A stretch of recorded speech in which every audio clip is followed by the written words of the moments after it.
Hey everyone, I'm Thomas. And I'm Gennady. We founded Moon Studios during the rise of independent games in 2010. Back then, there weren't all that many modern Metroidvania games out there, and so we created Ori and the Blind Forest. Ori became a huge success with gamers and critics alike, and it helped spark new interest in the genre. Our next project was supposed to be something totally different, because for over 20 years we've been playing action RPGs religiously, and we always dreamt of where this genre could be taken next. At the same time, we felt that we could do even more within the Metroidvania genre, and so we embarked on making Ori and the Will of the Wisps. We ultimately shipped another game that was incredibly well received and that we're deeply, deeply proud of. But we had never forgotten about our dream of creating our own action RPG. We have left our mark on one genre before. Now we hope to do the same for action RPGs. Our story begins 841 years after the Embrace. King Harrow is dead, and he's to be succeeded by his young and untested son Magnus. Meanwhile, rumors of the return of a great plague, known as the Pestilence, are starting to emerge. Madrigal Celine, a ruthless figure in the church, sees the Pestilence as a chance to prove herself. These forces converge on the backwater of Isola Sacra, where rebel groups and the provincial government fight for control amid the isle's crumbling ruins. As a Sarim, a member of an ancient sect devoted to defeating the Pestilence, you are sent on a merchant ship to investigate. En route, your ship comes under attack from a rebel group known as the Risen. The battle leaves the vessel battered and badly damaged.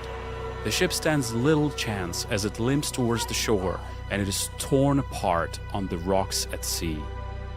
You find yourself washed up at the shores of Isola Sacra, bruised and unarmed, and end up caught in the midst of both a vast political struggle and a fight for survival.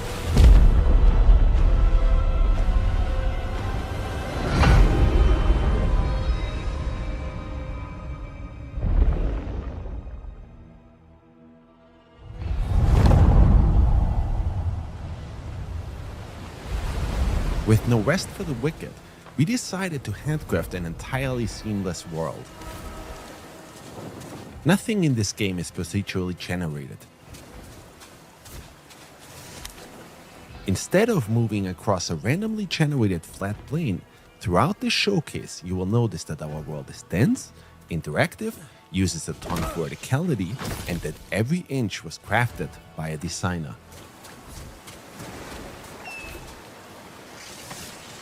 You'll be well served always paying attention to your surroundings too.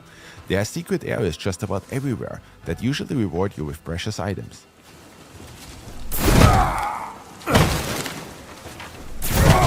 Loot in No Rest for the Wicked is randomized.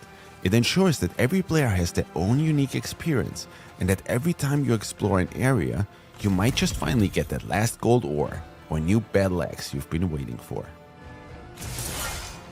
We abandoned the old point-and-click model to move your character around. We wanted players to have ultimate control over their character. Every movement you make should feel tactile and be intentional. For that reason, we designed Wicked to be played using WASD or a controller. I knew it. Should have never brought you on board. You'll never make it to Sacrament from here. Instead of going for realism, our goal is always to create games that look like a painting come to life. Our artists spent years meticulously modeling and hand-painting all of Isola Sacra. You will traverse through plenty of breathtakingly beautiful environments, lit with natural day and night cycles, immersed in dynamic weather.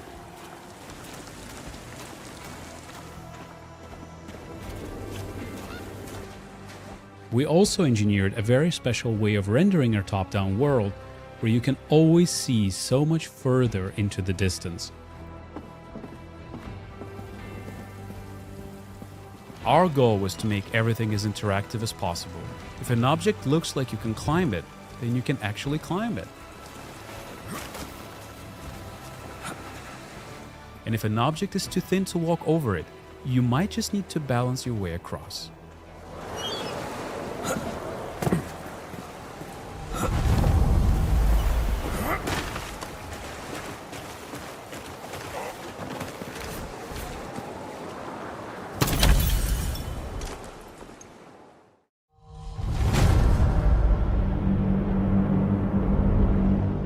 Right from the start, we decided to create an animation-driven combat system, which to us meant that every attack you make should be carefully considered. We wanted to bring weighty, precision-driven combat to the top-down space. Combat that's inspired by several different genres, from ARPGs to fighting games. In order to overcome an opponent, you need to watch out for telegraphed behaviors and then punish accordingly. Timing, spacing, and weapon weight are incredibly important in Wicked's combat model. In Arrest for the Wicked, every single weapon has its own unique moveset and stats driven by RNG.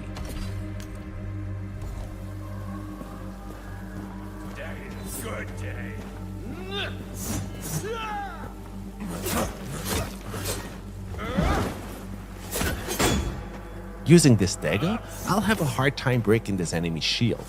Let's try something different.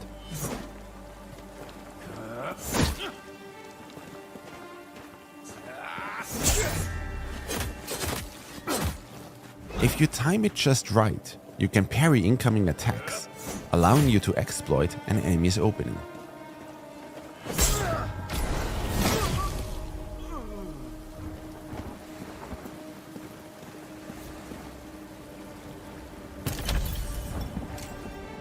Gear in Arrest for the Wicked comes in 4 different rarities. White items are common. Unlike in other ARPGs, they're not trash loot. We instead made those the most customizable. Blue items are rare. They offer only positive enchantments. Purple items are cursed. They offer very positive enchantments, but they also come with a cursed enchantment. Gold items are unique. They are specifically handcrafted by our designers and offer unique enchantments. This rare claymore we found has an enchantment that increases my focus gain whenever I deal damage.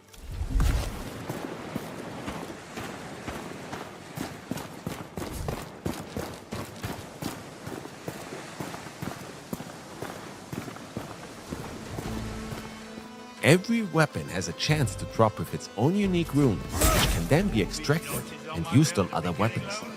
That way, players can come up with their own unique moveset. You gain focus through combat. It is then used to perform rune attacks. Let's try one.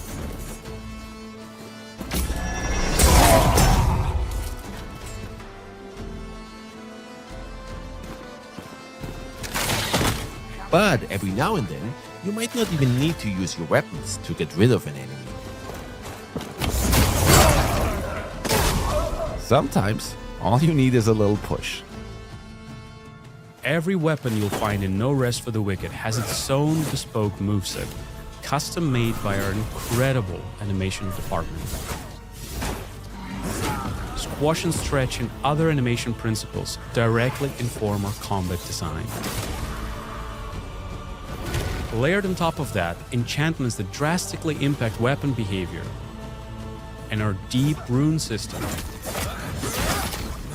All of this culminates in a weapon system that we feel is extremely fun and engaging and allows every player to create their own style of combat. When it comes to gear like armor, there is a wide range of options, each with their own design and attributes. The weight of such items even affects your movement in combat. For instance, if you opt in for a lighter, faster build, you can quick-step out of enemies' way. Quick-steps are fast and don't consume a lot of stamina. With medium weight build, your character will dodge roll. Those are slower and consume more stamina.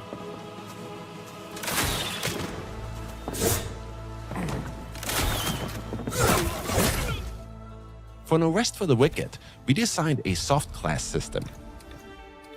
Instead of locking you into a character class that you then have to adhere to for the entire playthrough, we want you to have the flexibility and freedom to play as the type of character you want to, and even come up with character classes we haven't even thought of.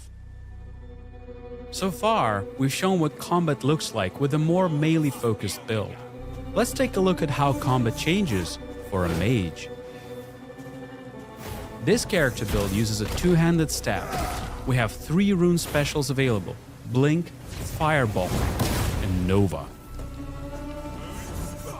Fighting multiple enemies is always tricky.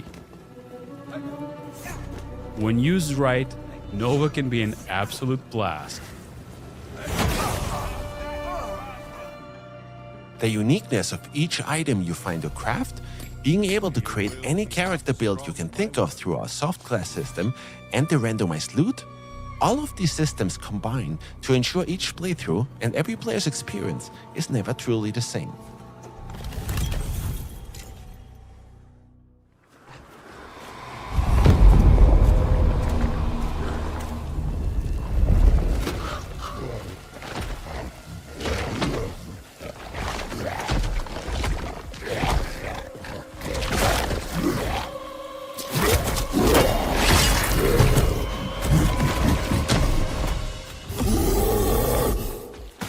Isawa Sakura is riddled with plagued enemies known as the Torn.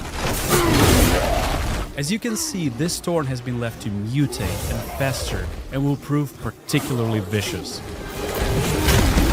Our best course of action is to study his moves and attack whenever we see an opening.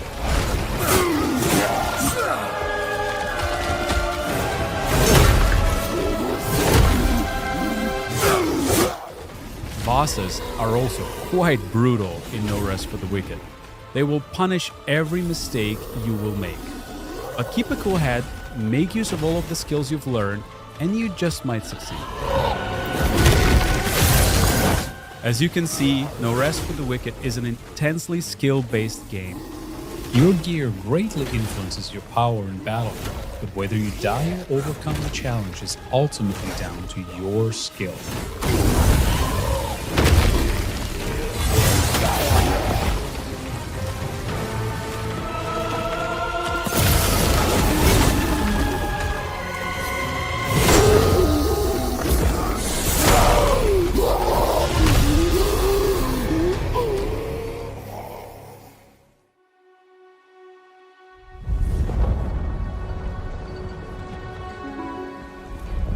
Along your journey, you will come across the town of Sacrament, the capital of Isola Sacra.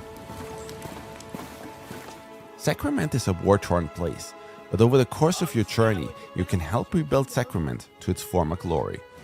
Oh, ignore their gates, Serum. They likely never seen one of your kind. In order to demonstrate that, we'll switch to a realm that's already a little more advanced. Our goal is to make Sacrament as interesting and interactive as possible. Read about it, Mary, where their tailors at your service. Mary, we agreed. My name goes first. Don't pretend you don't smell it. Come have a taste.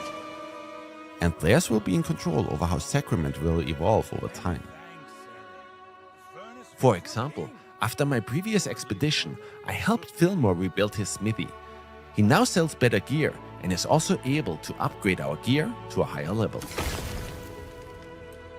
To that effect, we aim to make investing resources into Sacrament as satisfying and rewarding as investing resources into your character is.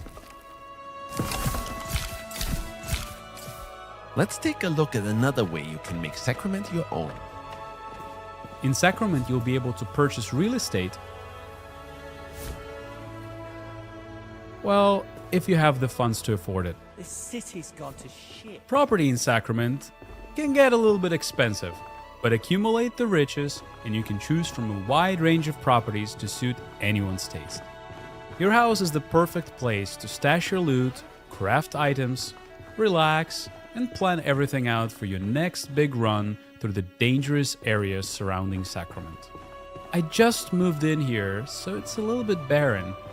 Let's fix that. Out on your journey, you'll be able to collect or harvest valuable resources, which then can be used to craft new gear, furniture for your home, or even make improvements to the town itself.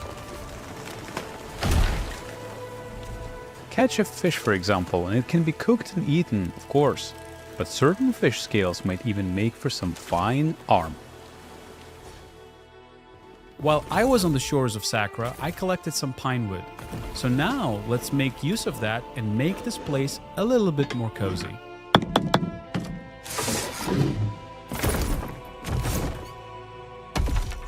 Housing is incredibly cool in No Rest for the Wicked. Since you're not constrained to a grid, you can come up with some really organic looking designs. The table looks nice, but it's missing something. Much better. While some items you can place in your house are just cosmetic, our goal is for most of them to be functional and have a gameplay purpose. With a range of properties to purchase and an incredibly flexible interior design system, we hope players will be able to find and design a unique place for them to call home.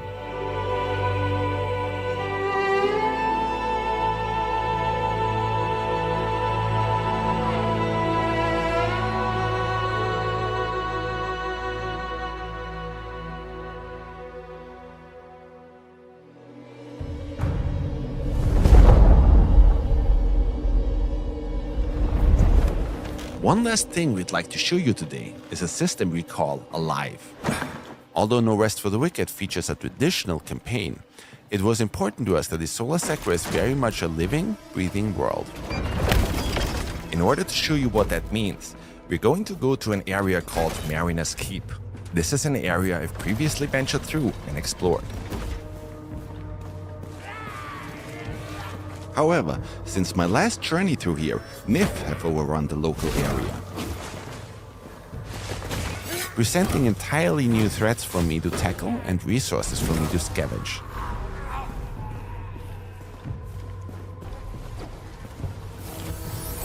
The world of No Rest for the Wicked is constantly changing around you.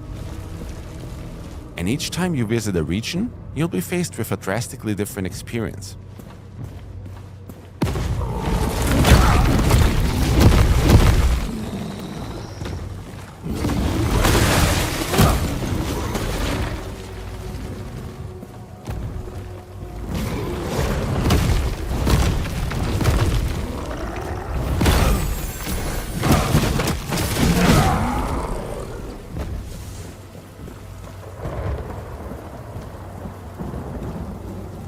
And no rest for the wicked.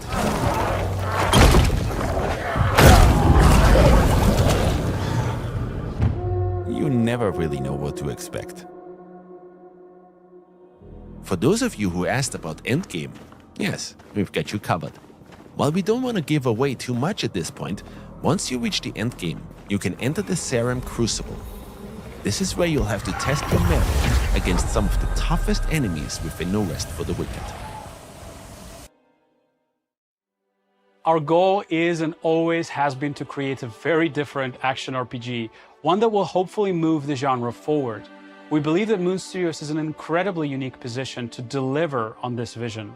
We have some of the best talent in the world united behind this, and we're not afraid to take the risks that need to be taken in order to change up the status quo. We've poured an incredible amount of blood, sweat and tears into this project, and now we're at a point where we need your help to shape and build Wicked into the best game it can possibly be. Therefore, we'd like to invite all of you who love this genre, who grew up with it the same way we did, and who are excited to see a new take on it, to join us on this journey. And so we're happy to announce that we're going to be launching No Rest for the Wicked after all of these years into Steam Early Access next month on April 18th. Over the course of Early Access, we'll be tweaking, patching and balancing the game with your input. And you will also see major content updates throughout development until we hit our 1.0 release, at which point we're planning to release on consoles as well. Wicked has been built from the ground up with multiplayer in mind. So the first of these major updates that we will be releasing in Early Access will be providing you with an innovative multiplayer experience, allowing you to play Wicked alongside or even against your friends. Our second major content update will bring all new regions to Sakura, new enemies, narrative updates, and so much more, with story, system, and gameplay content updates to follow thereafter. Your support and feedback during this very critical part of early access really does make a difference. No Rest for the Wicked begins a new era for Moon Studios, and we're committed to this project for the long run. We're incredibly excited about what will be No Rest for the Wicked already in day one of early access, and we can't wait to show you all the stuff that will follow in the months to come. Once the showcase is over, be sure to tune in to your favorite media and content creators for the hands-on impressions of No Rest for the Wicked immediately following this showcase. We can't wait to see you all on April 18th.